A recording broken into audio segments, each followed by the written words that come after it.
Okay, so hello everyone and welcome to the Prayer Pod, a weekly podcast from pray.com.au, a service of Jesuit Communications. This week's guest is very exciting. I'm very honoured to be interviewing David Haas, who is a church musician. He's from Egan in Minnesota, where he's the director of the Emmaus Centre for Music, Prayer and Ministry, in addition to serving as animator for the Taizé Prayer community in Cretan-Derham Hall in St. Paul, Minnesota. Highly regarded as one of the preeminent composers of liturgical music in the English-speaking world, he's produced and published over 50 collections and recordings with GIA publications, and his music's been translated into many languages. Now, you've got a very impressive resume, David, so hopefully through the course of this interview we'll be able to delve into some of that. But first of all, maybe if you could tell me a little bit about your background and how it is that you come to be doing what you're doing. Sure. I grew up in the state of Michigan, in an area in the center part of the state, Bridgeport, which is a suburb of Saginaw, if anybody's ever been to Michigan. I come from a musical family, actually. Both my parents were professional musicians, both teachers and also church musicians themselves. I'm the middle of three kids, and all of us studied music in different ways. My older brother was a voice major in college, also an actor. My younger sister has her doctorate in ethnomusicology and teaches at Indiana State University. So, music was around our house all the time. I did not eat breakfast in the morning until I practiced the piano for at least an hour. Oh, there you go. Okay, I need to take on this little rhythm in my life, I think. Yes. Two things, I think, in terms of how it relates to what I'm doing now. My vocational path took many different directions when I graduated from high school. First, I thought I wanted to be a choral and instrumental high school teacher. Then I went through that period where I wanted to be a concert pianist. And then I studied voice, and I was a vocal performance major in conducting. And I did a lot of musical theater and opera and work like that. Halfway through my college career at the university where I studied in Michigan, I took a year off because I felt that I was being called to be a priest, actually. So that's what brought me out to Minnesota. And it was during that time that I really started to compose music.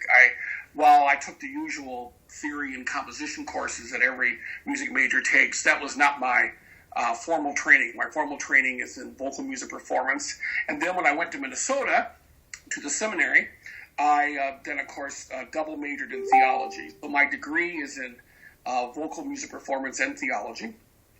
During that time, when I started to write music, I met Mike Jonkus, who a lot of people know. He's the composer of that disgusting song On Eagle's Wings. We all hate. That we all wish we would have written. Yeah. I'm sure a lot of people feel that way about You Are Mine as well. So. Well, that's very kind. Yeah. And I met him during that time, and I also met Marty Haugen, who was a liturgical musician in the Minneapolis area.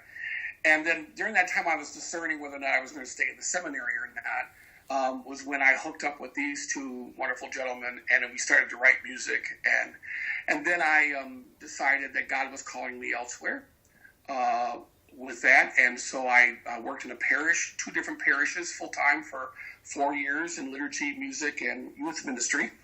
And then after that, I decided what happened was I was getting asked to do lots of things, both together with Marty and Michael, and also alone, like workshops and concerts. And so around 1985, and ever since then, that's been my full-time work. I do a lot of composing, of course, and I also write in the areas of spirituality and prayer also.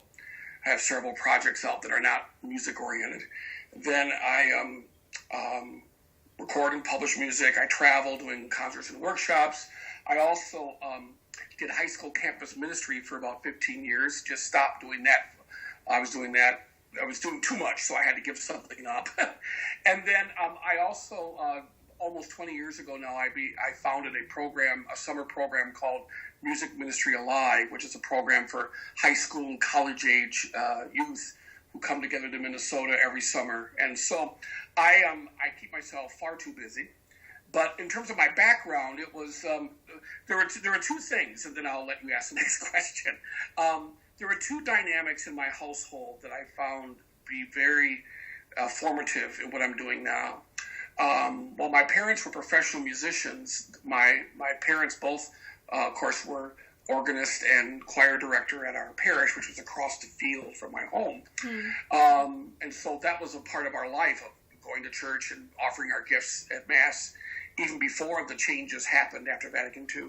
But the other part of it was, because we all had a background in musical theater, my strongest memories as a child were both with family and with friends and parties of sitting around the piano and having sing-alongs. And the fact that music was not something to hoard, but something that we all were to do together, whether you were musically trained or not.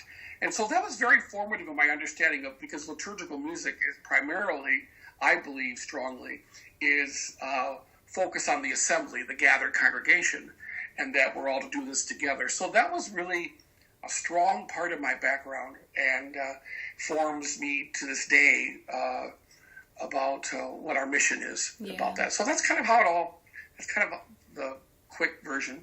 Okay. But maybe longer answer than you wanted, probably. No, that's fabulous. Now, what would a normal day look like for you as a liturgical musician, as somebody who's involved in all of these different media and activities and ministries? There probably isn't a normal day, I guess. Well, there is no such thing as a normal day. I mean, even when I was in parish work, I was doing music and liturgy full time in the parishes. Of course, there was obviously Sunday, but for the past 30 some years, it's there were some years there I don't do it quite that much now, but where I was on the road maybe 40 plus weekends out of the year, doing concerts and workshops or retreats or speaking at conferences. So I work out of my home. Where I am right now is my office and studio here, and with lots of beautiful icons behind you. Thank you. I'm a collector and lover of icons, and the saints behind me, and I have many more. You've got a communion of saints. They all speak. Yeah, I'll introduce you to them if you'd like later. They all speak to the ministry that I do with music in a unique way, actually. So sometimes people ask me, what's the composing process? And sometimes I'll go months without writing a note, and then sometimes I'll have a day, 5 or 6 pieces will come out of me. Yeah. What is important, I think, for composers of liturgical music is that they are connected somehow to a regular worshiping community in some ways. So I feel like I do best when I'm writing with a community in mind. Yeah. But there is no typical day. There is no typical day. I wish I had. There are times when I really wish I had more of a typical day, but I wouldn't know what a typical day is. Yeah, if someone can let me know what that is, I'd like to know. Sounds good. So you just sort of try to listen. In composing, I'll talk about that because that tends to be how people know me the most. Mm-hmm. Is that people sometimes have romanticized views of what a composer does. That you sit at the piano and rays of light come through the window and you're fired and something comes. It's not always that romantic. It's I have written pieces of music that came out of a deep sense of being, quote, inspired, I guess. Yeah. But often liturgical composers, most of the time, we kind of write to task. Like, for example, when the New Missal translation came out, we had to create mass settings with these texts, and you can't change the words, you can't change a comma or a semicolon. Sure. You have to write. So, or I'll get a commission from a parish saying, we're celebrating our 100 years as a parish, and would you write the responsorial psalm for the celebration? And they'll give me the text that they want. And so I like writing in all these different ways. And then other times, I think what we as composers try to do, we try to write out of what we perceive to be a need. And so over the years, different things that I saw developing, that I thought, we need some music to do this. Like, for example, in the late 80s, I did a first volume of a series of music for the rites of Christian initiation for the RCIA. Because that was starting to really emerge and develop more and more. And there was a need for ritual music for those rites, and so I did that. Marty Haugen and I collaborated on a project 1,000 years ago called Psalms for the Church Year, which was responsorial psalms that are in the lectionary, the common seasonal psalms. I've written collections of music for weddings. So you kind of write, inspiration is part of it. Writing to task when you have something that either a parish or the publisher is asking for, or you write hopefully on a pastoral need. Yeah. And then you just try to be faithful to it. It's not about the music I write is not about me. It's about the people who hopefully will participate in it, pray it, and sing it. And so I guess a lot of the time, that's why prayer is so important in this task, because you have to keep your center in in those things. Yeah. When you create anything for the church that way. There's a difference between sacred music and liturgical music. Yes. Like the Hallelujah chorus is sacred music, and it's very inspiring, it's uplifting. But liturgical music is where the primary singer of the music is not the one who wrote it, or the one who, it's not about being performed. And my music, most of the time, overwhelmingly, is sung at places and in situations where I'm nowhere near. And you have to set it free to let it do its work. Absolutely. So tell me, I'm sure all musicians have had this experience, all artists have this experience.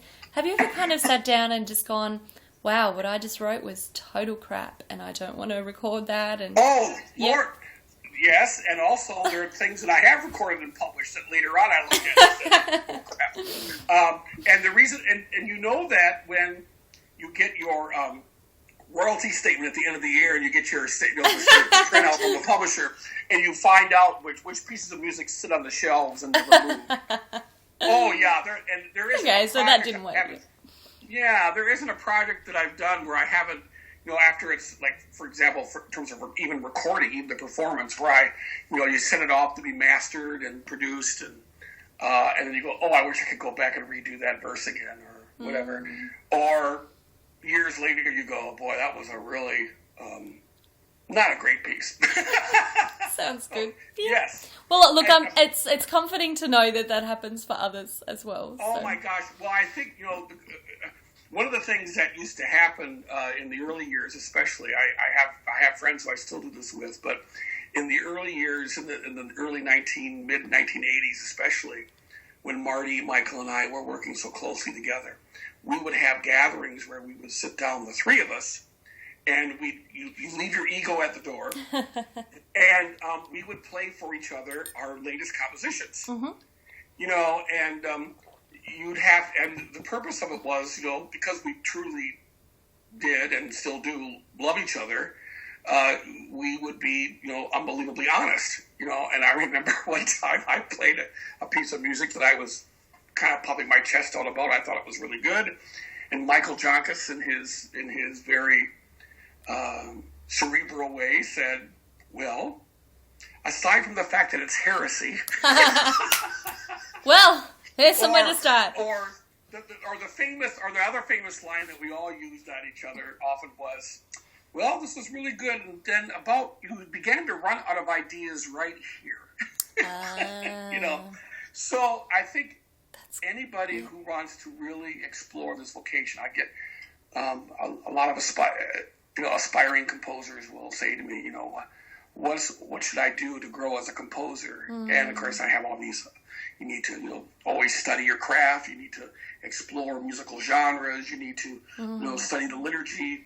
But one of the things you need to do is you need to find a group of other composers or other music directors in churches who will not just tell you what you want to hear, but will be unbelievably honest brutally honest, and say, you know what, David, I love you like a son, but this is not good, or this part here needs work, or you need to go back to the factory and work on it some more. So it's so important, and as you grow older, it gets easier. But it's you have to be able to surround it to that kind of process, I think. Yeah, absolutely. Yeah. So tell me a little bit about, joys and challenges of the vocation. Well, I think a good pastoral musician and liturgical composer is always one that's going to be, kind of keeping their mind, rubbing shoulders, and your heart rubbing shoulders with what's going on with the church. And so when the church goes through crisis, you go through crisis too. Yeah. So, my music is primarily sung in Roman Catholic congregations. It's made its way into Protestant denominations as well, but because I'm Catholic myself, and that it's difficult to compose music when the church is going through difficult times. For example, the recent abuse scandals, for example, or when there's a crisis in leadership, or when there's been a lot of for me personally, not everyone would agree with me, but the conservative backlash that happened for a number of years after Vatican II. Sure. That's shifting a little bit now since Pope Francis has been Pope. But so there's that kind of stuff that is the highs and lows. Also, the fact is that, and this is outside of the ecclesiastical aspects of the church that influence what we do. Yes. But it was getting better for a while, but it's gotten more severe in recent years again, and it's what I call the worship wars over style. Sure, absolutely. You could write a book about this. Actually, there needs to be a book about this. I'm classically trained, and I find beauty and value in all these different voices. But there are people out there who it's like what's going on with politics. Of course, Australia, it's not quite as intense as it is here in the United States right now. We have church politics. And okay, well, I'm talking about secular politics. That too, and how it intersects with the church. But, we don't have Trump. Yeah, we don't have Trump. Yeah, we don't have Trump and Cruz and the people yelling and screaming and being... The lack of civility, the people... It's one thing to... we all have our bias. Yes. We all have our preferences and things we like and we don't like, but it's very sad when people feel like they have to vilify the other. Yes. And there has to be this it's musical snobbery, part of it, and it happens on both sides. There's the contemporary guitar liturgical musician guitarist who thinks that anything with the organ is fuddy-duddy and boring and dull. And then there's the classically trained musician who believes we should be doing nothing but Gregorian chant and Palestrina, and who thinks that the music that I write, for example, is the Antichrist. And everything in between. So those are some of the lows. Now the good news, the highs. When it is really wonderful, there's no doubt about it, when you are in the recording studio and these wonderful singers and players are making your music sound wonderful, and then you have this beautiful performance, so to speak, but it doesn't come close to the joy that I feel and often when I'm just sitting in the assembly, worshiping along with the rest of the assembly, not being in a leadership role, and you hear the congregation singing and praying one of your songs and raising the roof. There's just nothing beats that. That's marvelous. And because then the music has a life beyond you, so there's that. And then when people come up to me so often and say such dear, sweet things when they talk about a piece of music that has really helped them to pray, and You Are Mine is probably the most prevalent example of almost every weekend when I'm traveling out, someone will come up to me and say, that piece of music really helped me through a difficult time.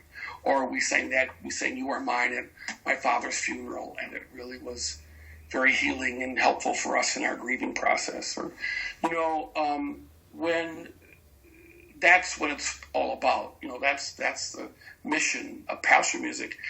It's about not only helping people to pray, but it's about transformation.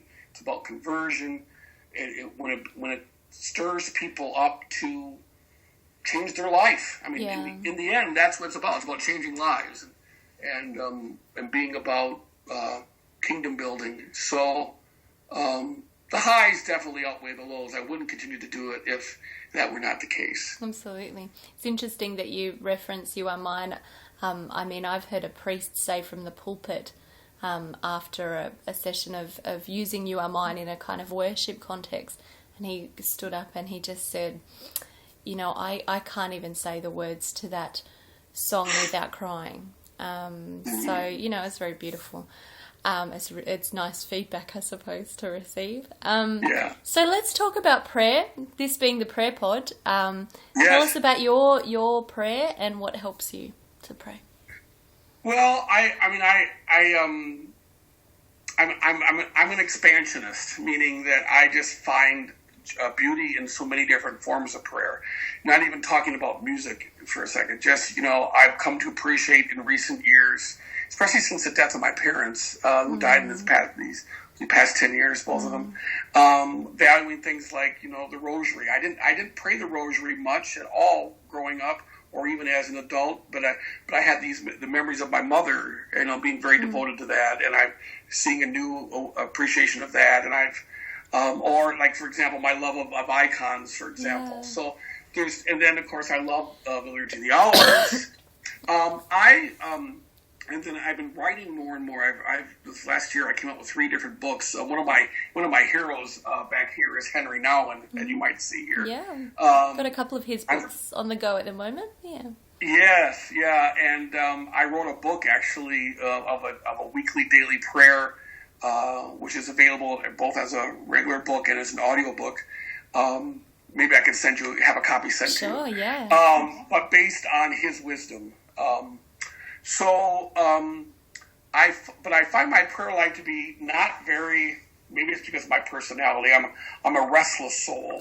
So sometimes I go through periods of when I'm more disciplined and I have a pattern of certain times of the day.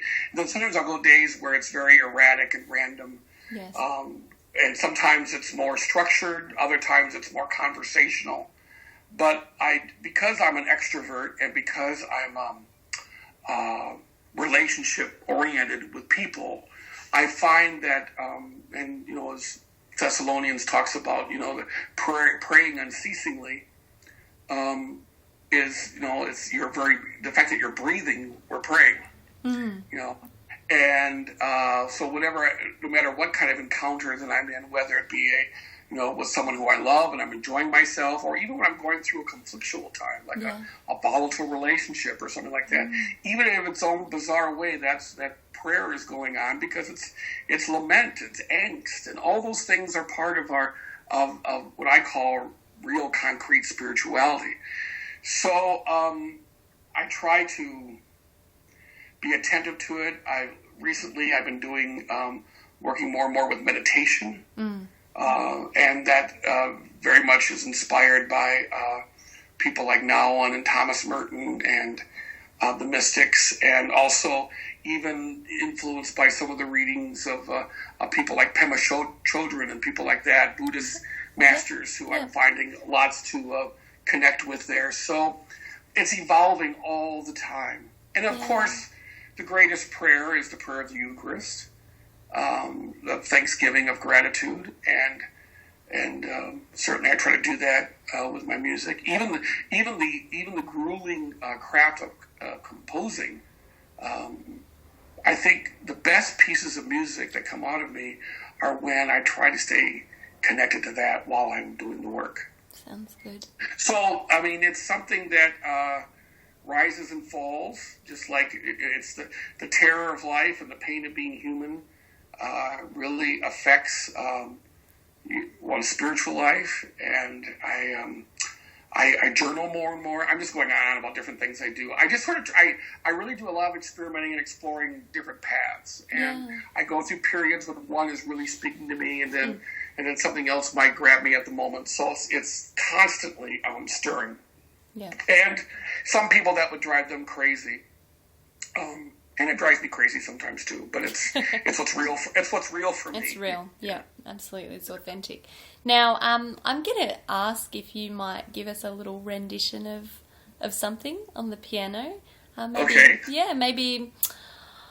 Well, I have a love for You Are Mine, so I might request. My back will be to you. That's okay. That's okay. No, and just a little, maybe a verse and a refrain. Yeah, that'd be great. That would be lovely. Thank you.